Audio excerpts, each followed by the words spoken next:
शाहजेब खानजादा साहब, ये खैबर पख्तूनख्वा असम्बली में इस वक्त जो सूरत हाल बन रही है, कितनी परेशान कुन हो सकती है ये वज़ीर आज़म इमरान खान के लिए? देखिए, अगर सारे लोग आ गए हैं, क्योंकि इलेक्शन कमीशन ने कह दिया जो लोग हाउस में मौजूद होंगे वो तो वोट डाल सकते हैं, तो फिर तो कोई ज़्यादा परेशान कुन नहीं होगी। मेरा ख्याल है ज़्यादा इस वक्त जो मरकज़ है, जो परेशानी का बाइस बन सकता है या फिर रिलीफ का बाइस बन सकता है, वो इस वक्त नेशनल असम्बली के अंदर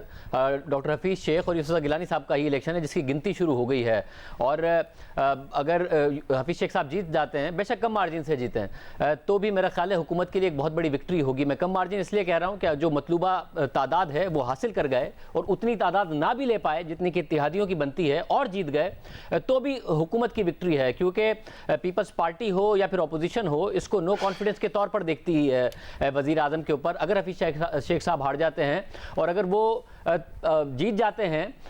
बेशक अपनी जो तादाद है उससे कम में भी जीते हैं, तो ये बड़ा वाज़ेह पैगाम होगा कि अगर सीक्रेट बैलेट में वो जीत गए तो इसका मतलब है जो नो कॉन्फिडेंस होता है वो तो होता ही ओपन बैलेट के ज़रिए है, वो तो होता ही सरेआम है, तो फिर उसका कोई चांस नहीं रह जाएगा। वो वैसे भी बहुत ज़्यादा मुश्किल होता है। तो सीक्रेट बैलेट में अगर हफीज़ शेख साहब जीत जाते हैं, बेशक उतनी तादाद ना भी लें, उसके बावजूद मेरा ख्याल है हुकूमत के लिए बहुत बड़ी विक्ट्री होगी, अपोजिशन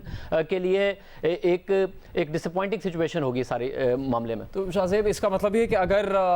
यूसुफ रज़ा गिलानी तभी जीतते, या तो तहरीक इंसाफ के अरकान उनको वोट देते या इत्तेहादी उनको वोट देते, और अगर ऐसा नहीं हुआ तो इसका मतलब है कि तहरीक इंसाफ का मुतालबा सिर्फ इसीलिए था कि वो इस सारी सूरत हाल से बच सके। अगर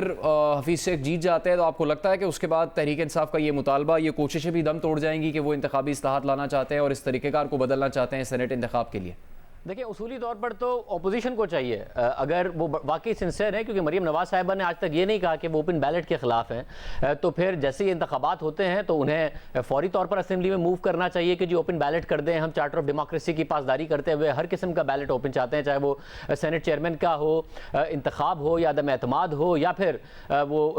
सेनेट के जो उम्मीदवार हैं उनका इलेक्शन हो, या फिर कुछ जो आवाज़ें आई थी कि जी डायरेक्ट इलेक्शन होना चाहिए सेनेट का। जो भी मामला हो, फिर तो अपोजिशन को भी आगे बढ़ना चाहिए, क्योंकि वो कह रहे थे कि हम इस वक्त इस हुकूमत का साथ देने को तैयार नहीं है, क्योंकि इनके एमएनएस और एमपीएस इनके हक में वोट देने को तैयार नहीं है। तो हुकूमत का इंटरेस्ट रिफॉर्म्स नहीं है, बल्कि हुकूमत का इंटरेस्ट ये है कि जिस किस्म के कैंडिडेट्स को वो वोट दे रहे, टिकट दे रही है पाकिस्तान तहरीक इंसाफ, जिस पैसा चल रहा है और उनके जो उम्मीदवार हैं वो उनकी बुरी कारकर्दगी की वजह से भी और जो उनकी सिलेक्शन है कैंडिडेट्स की उसकी वजह से भी वोट नहीं देना चाहते। इसलिए तरमीम में कोई इंटरेस्ट नहीं है, रिफॉर्म्स में तहरीक इंसाफ का कोई इंटरेस्ट नहीं है। मगर अब जबकि इलेक्शन हो जाएगा तो मेरा ख्याल है अपोजिशन को और हुकूमत को साथ मिलकर आगे बढ़ना चाहिए और ये रिफॉर्म्स करने चाहिए और अपोजिशन को भी एक स्टेप आगे बढ़ना चाहिए।